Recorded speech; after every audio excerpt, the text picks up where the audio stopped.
is a production of the Department of Broadcasting and Journalism at Western Illinois University.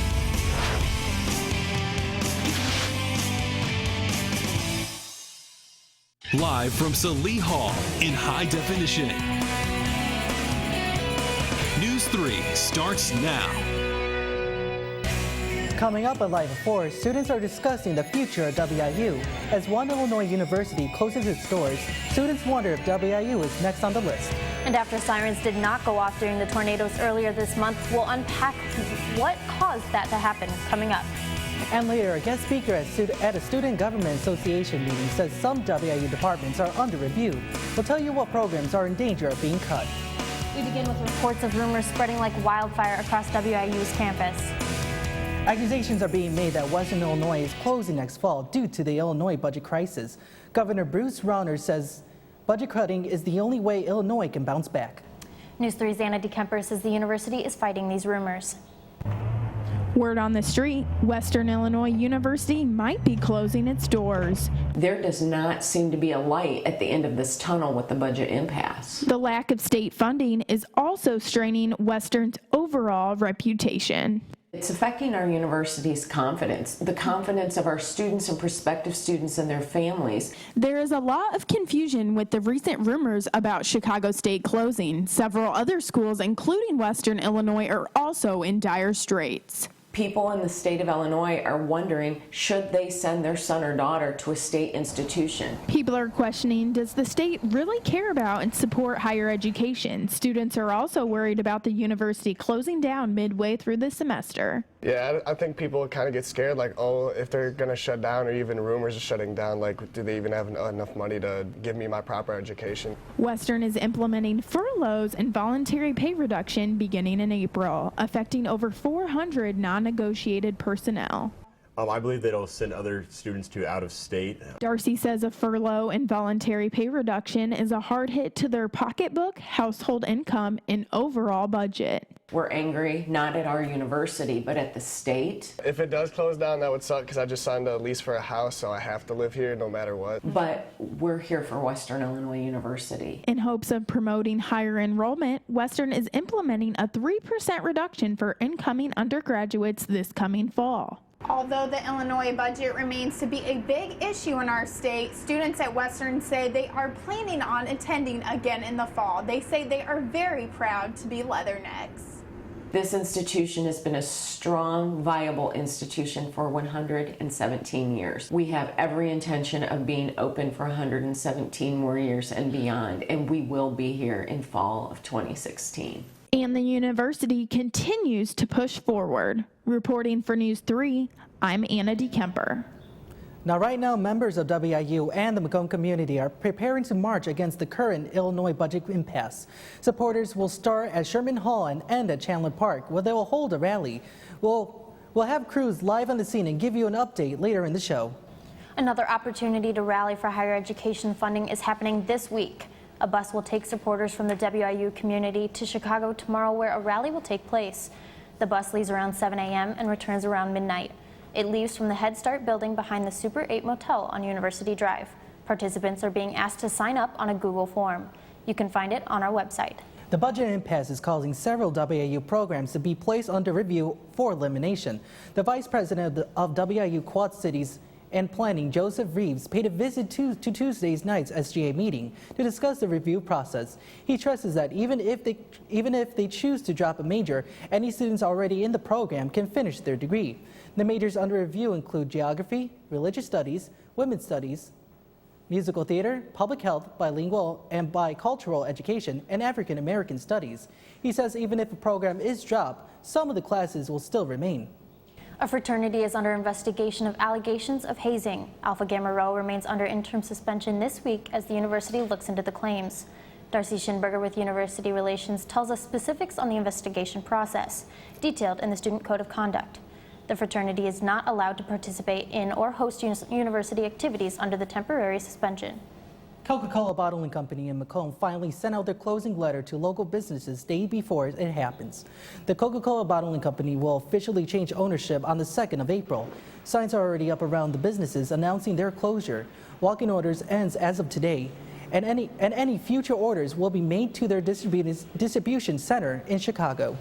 The McDonough County 911 board says it was overwhelmed by emergency calls during March 15th's tornado warning, causing no siren to go off in Macomb.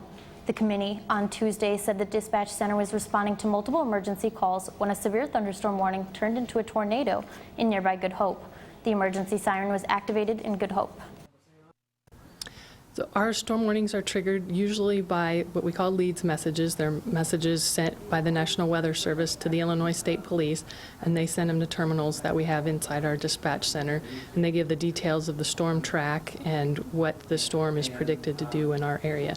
And depending on what criteria is listed in those, that's how we determine what our response will be to the storm. The board says they will review the policy to prevent another mistake from happening, including activating emergency warnings for Comcast customers. 2 burglarized businesses in a week. That's concerning a lot of people in the area. Police say 2 minors in Blandsville are facing burglary charges. Police say the minors forced their way into a cash register and stole money from Tink's restaurants. $350 were recovered from the 2 males when police found them walking through fields outside of Blandsville. Both minors are charged with burglary and criminal damage to property. Earlier this week, a business in Macomb faced its first burglary this month. Officers found Justin Branch exiting Mosaic through a broken window. Police say Branch admitted to 3 previous burglaries and is being charged with all 4. Mosaic is a local business that helps people with disabilities. The Macomb Area Chamber of Commerce welcomed a new business into the square today. News 3's Ryan Garrity has the story. Found is a new boutique moving in just upstairs from Macomb's Nostalgia, located in the square. Tough economic times aren't keeping this local business owner from pursuing her dreams. Been very conscientious of price point.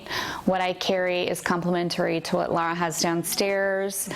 Not only is she carefully pricing her products, but marketing them in an eco-friendly way. Most of her products are from recycled materials from around town and nearby regions. If I think it can be reused and be made beautiful, then I'm going to try. So, owner of Nostalgia, Laura Dively, is a good friend of Duncan. Although the owner's 2 shops have similar products, they say it doesn't hurt business. Once in a while, then we'll run downstairs because there's something I know Laura has that'll complement stuff and vice versa. So it'll be mutually beneficial for sure. She says that she spent 12 years as a professional planner and only did crafts as a hobby. In the past, I've helped Laura downstairs in staging and just really loved doing that and the creativity of putting those tables and stuff together. So now it's my chance to do it in my own space with my own things. Found has its grand opening tomorrow. For now, their hours are 10 to 5 on Fridays and Saturdays. If you're looking for rustic and beautiful art, well, you found the place. This is Ryan Garrity reporting for News 3. Tidy up your room because it's Mom's Day this Saturday at WIU. The event will include big pink volleyball, scarf painting, and bingo. According to a student development representative, Tracy Ashley had to cancel her performance tomorrow, but the comedian Pete Lee will take her place. Saturday night Moms Weekend continues with a scarf painting event. It will be held at the WCI Arts Center in the square. The cost for the event is $40, which includes materials for painting, your scarf, as well as snacks. Make sure you reserve a spot by tomorrow and do it fast because space is limited, and alcohol is welcome at the event if you'd like to bring your own beverage. Students and community members will have the opportunity to hear WIU alumnus Matthew Field speak tomorrow on Saturday. Field is the author of the book Congress, the Constitution and Divided Government, and is the current specialist for the Exhibits and Education program at the Visitor Center of the U.S. Capitol. A Western Illinois news release says the lecture is part of the Phi Alpha Theta Illinois Regional History Conference and is free and open to the public. 10 cities were selected and ranked as the least expensive college towns in America, and Macomb came in at number 3. The Realtor.com article says the median income is just over $100,000 and the town centers around WIU. A Western Illinois news release says a deeper look at Macomb reveals a partnership that enhances the quality of life. That partnership is between WIU President Jack Thomas, Mayor Mike Inman, and their teams. The two say they work together on attracting new business and economic development opportunities for the area. A local nonprofit organization has saved over 200 dogs in the last year, and they're not stopping there. This Saturday, Tattoo Blue and Eat Pit Oh Me Dog Rescue are attempting to raise money in the way Tattoo Blue knows best tattoos. I apologize. From noon to 8 p.m., tattoos priced at $60 will be offered for $40. There are several paw print designs to choose from, and all the proceeds will go to the rescue.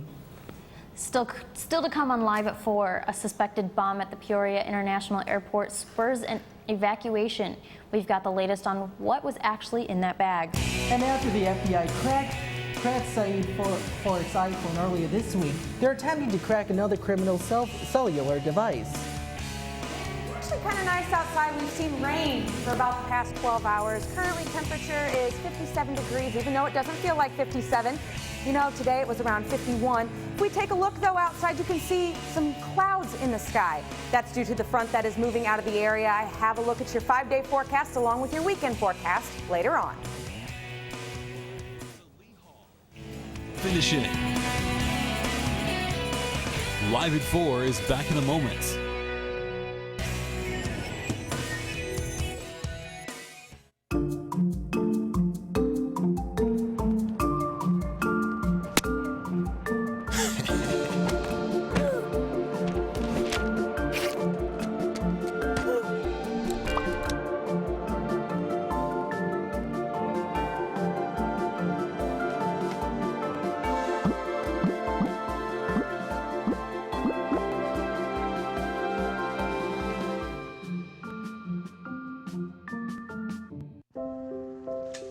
I want to eat apples and bananas.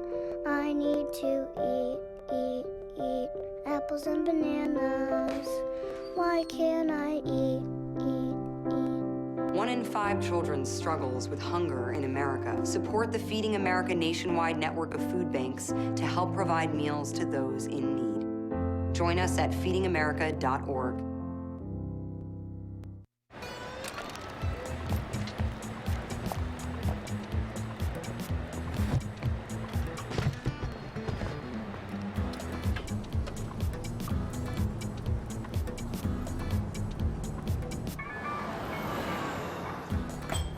It's a short ride from your neighborhood to your naturehood. To find a neighborhood park or green space near you, visit discovertheforest.org.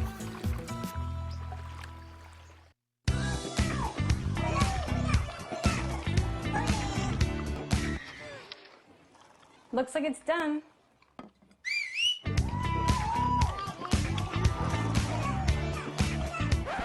Don't let salmonella get funky with your chicken. On average, 1 in 6 Americans will get a foodborne illness this year. You can't see these microbes, but they might be there. So learn the right temperature to cook each type of meat. Keep your family safe at foodsafety.gov.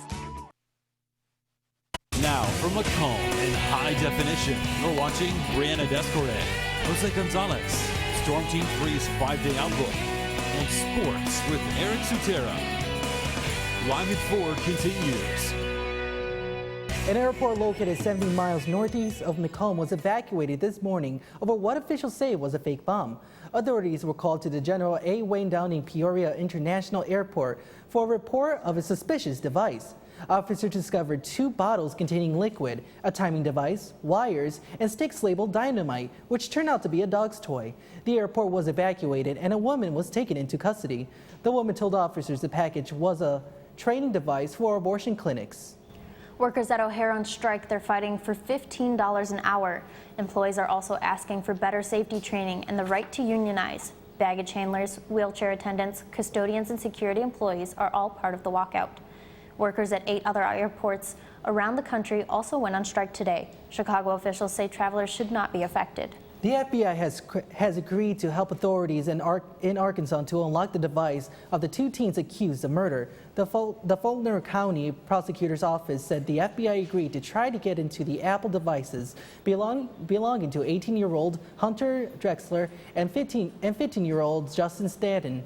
The two are charged in the shooting deaths of Stanton's grandparents, Robert and Patricia Cogdell. Drexler was set to go on trial next week, but it was moved to give the FBI a chance to crack his passcode. We have reason to believe that there's relevant, very important evidence on the device that we can use at trial. Come back, Storm Team 3's Emily Manley will tell us if this cloudy weather is going to stick around through Mom's Weekend. I might be getting yelled at for that.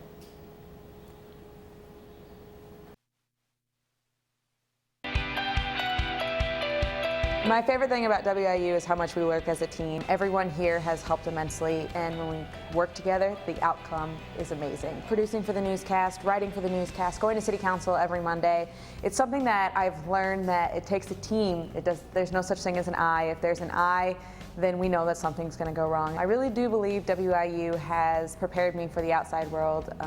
I can't wait to see where I end up. I have to thank everyone that has been involved. You know, Jasmine Creighton, she has managed to help me overcome that scary part. And the way that you have a great show is not the content that you have, it's the people who you work with. And here at WIU, I have had a chance to work with some excellent people. Hey, did you know that 2.4 million loving cats and dogs in shelters and rescues need our help to find a home? Go to theshelterpetproject.org and search your local shelters and rescues. Go for a cuddle with your next best friend. Adopt. You make me wear my bike helmet. Taught me never to run with scissors. And to follow the swimming rules. You tell me to stay away from drugs. To always buckle my seatbelt. So why do you keep a loaded gun in your drawer? How safe is that? You asked them to follow some safety rules. Now they're asking you. In fact, they're counting on you. Never let your gun get into the wrong hands. Remember, always lock it up. Visit ncpc.org.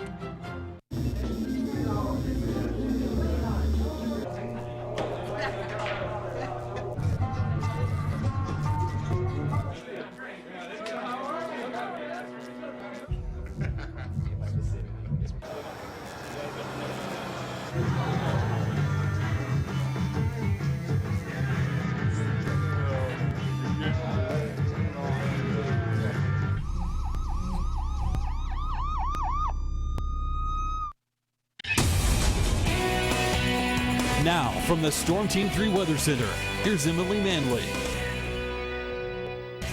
And welcome back here to Live at 4. The skies are still blue outside, but the rain is slowly trickling off. 57 degrees outside, wind gust at 21 miles an hour. They were a little bit higher today, but as that system moves out of our area, so does that wind. Taking a look at the temperatures around the Macomb area here, you can see in Macomb 57, 53 in Galesburg, and 59 in Peoria. Everyone's seeing those 50-degree temps. This is the radar right now. That front is moving out of the area. You can see there's no rain behind it, so we're going to see some sun tomorrow, at least for most of the day. I threw this in because I wanted you to take a look at the pressure systems that are moving out of the area. That low pressure system that was in here over the past 2 days is finally getting out of the area. There's a low pressure system that's still out to the west of us, but we shouldn't have to worry about that too much. Let's take a look at the almanac for today. 57 for our high, and that actually was our high for today. What are the odds? And the record for today was 82. And the low was 10 degrees. Thank goodness it was not 10 degrees. You still have about 3 more hours to get out until that sun does set. There are going to be some clouds in the way of that, though. Sunset tonight at 7:27.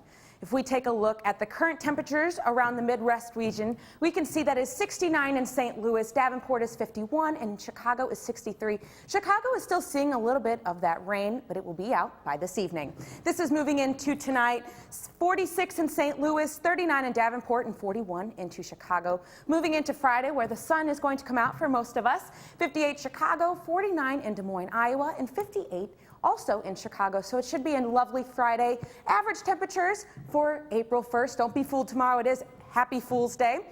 And April Fool's Day, not Happy Fool's Day. Sorry about that. Davenport it is 30, and in Chicago 33 for tomorrow evening. So, you know, it is going to frost tomorrow night, especially up north from us, and even here in Macomb there is a possibility.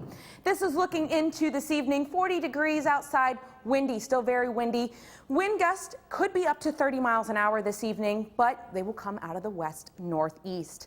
And then moving into tomorrow, you can see here, as long as my computer moves along with me. It's moving a little slow. There we go. 51 degrees tomorrow. I put a chance of rain in there because there is a possibility of chance of rain tomorrow afternoon.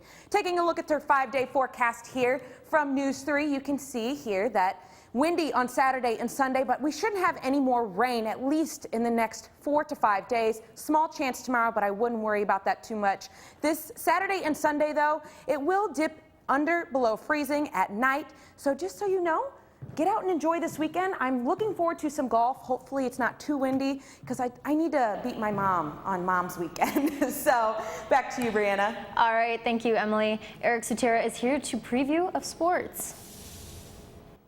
Hey, Bree and Jose. Coming up in sports, the Macomb Bombers softball team took on South Fulton on Tuesday, looking for their second victory of the season.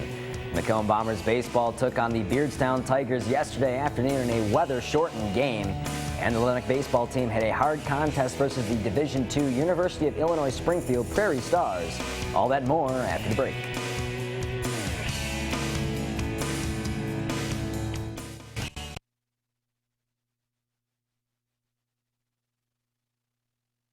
Good. Homemade noodles. Oh. Marty, stop it. Oh my goodness, I'm so sorry. It reminds me, I've been thinking maybe we should try a new form of birth control. I heard about this one. It's called the IUD, intrauterine device. Or we could try the patch on your arm. Actually, I think that one goes on your butt. Bedsider.org has birth control information and a lot more. And it's... What do you think, then? Arm or the butt? Hey, Hard, what's this? That's my resignation letter. You're resigning? Why? Because you're constantly ignoring me. You're half as active as you used to be, and you get stuff like this. You've been putting me under a lot of pressure lately. That's why I'm ready to quit. I forgot. I'll do better. Please, don't quit on me. Okay, but remember, it's not what you say, it's what you do. Listen to your heart. Don't let it quit on you. Let's go for a walk. Uncontrolled high blood pressure could lead to a stroke, heart attack, or death. Get yours to a healthy range before it's too late.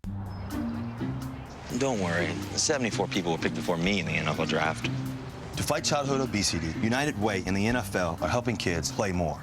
To donate or volunteer, go to unitedway.org/play60. Now I get it.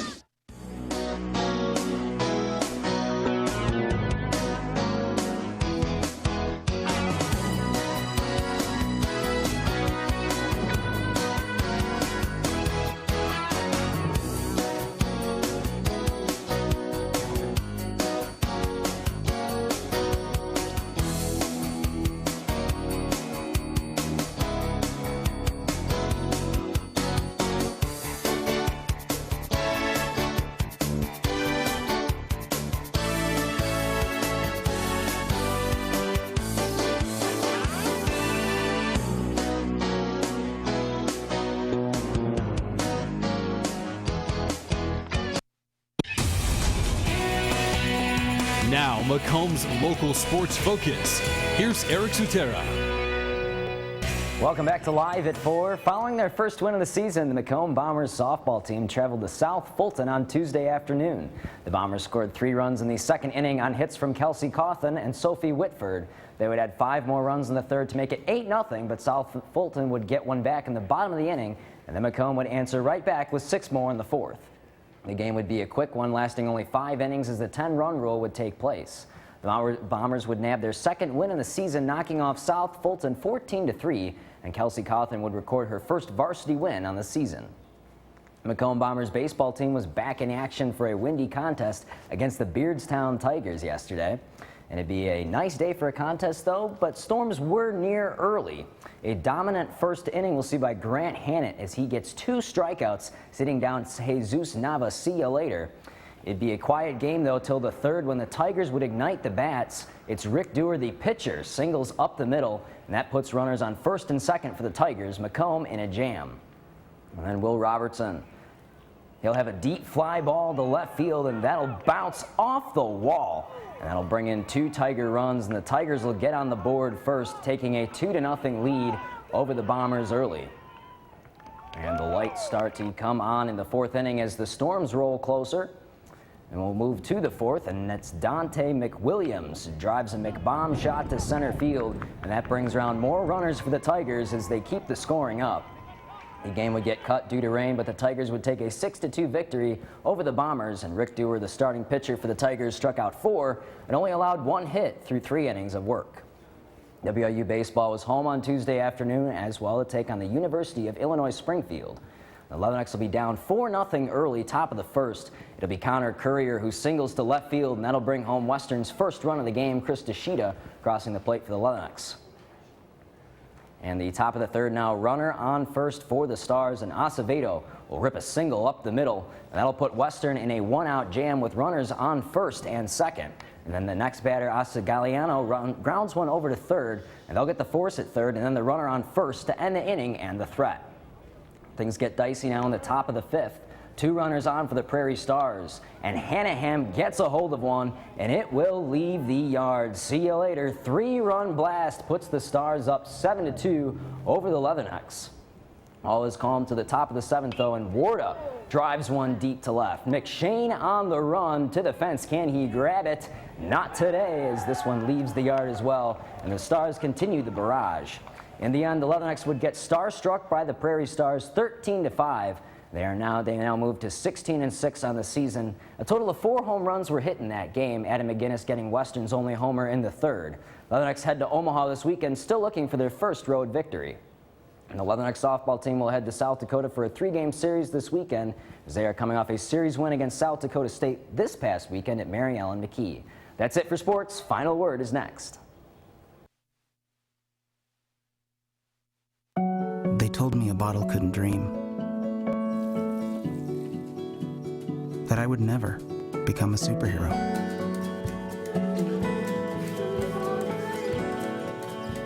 But I learned how to fly. Just to come back in a new disguise and be the hero that I've always wanted to be.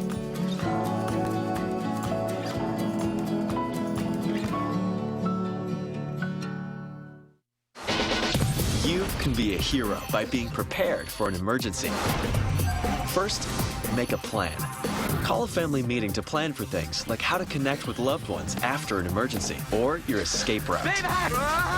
I am not fast. Build a kit. When disaster strikes, it's important to have enough supplies to last 3 days.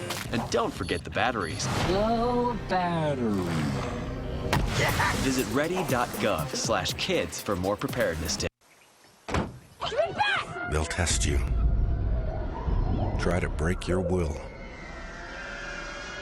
But however loud the loudness gets, however many cheese puffs may fly, you're the driver, the one in control. Stand firm. Just wait. And move only when you hear the click that says they're buckled in for the drive. Never give up till they buckle up. Stories. They happen everywhere. At News 3, we go the distance and tell them firsthand. Across the region. Tornadoes tore through a neighborhood in Washington, Illinois. Across the state. Here at the state capitol in Springfield for the gubernatorial race. Across generations. We have a lot of people that are very dedicated. We're all volunteers. The stories that inform us. The stories that move us. The stories that matter from a fresh perspective.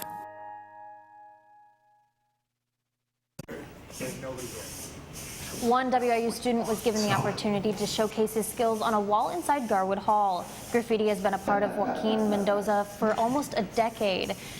Joaquin recently started the wall. So I was surrounded by graffiti artists, and like my cousin is a graffiti artist and he just passed away. And graffiti means everything to me. Joaquin recently started the wall on Friday and plans to complete it tomorrow. Join us on Live at 4 on Tuesday and hear more about Joaquin's story and how he became a graffiti artist and what the university did for him. Based on what I'm seeing in the video, you know, it sounds like he's an amazing artist. Right. I mean, I tried drawing on the wall at my parents' house. I got in trouble. Our crew's at Live at Sherman Hall right now, where community members will soon begin their March for Solidarity. Supporters are going to begin marching at 4:45 and end at 5. As you can see, it doesn't look like too many people have shown up to rally just yet, but I think more people will show up later on. Now stay up to date with us online and all the time. News3WIU.com. Like us on Facebook and follow us on Twitter too. Just search our handle, News3WIU. Thanks for joining us this evening. From all of us at News 3, have a good night, Macomb.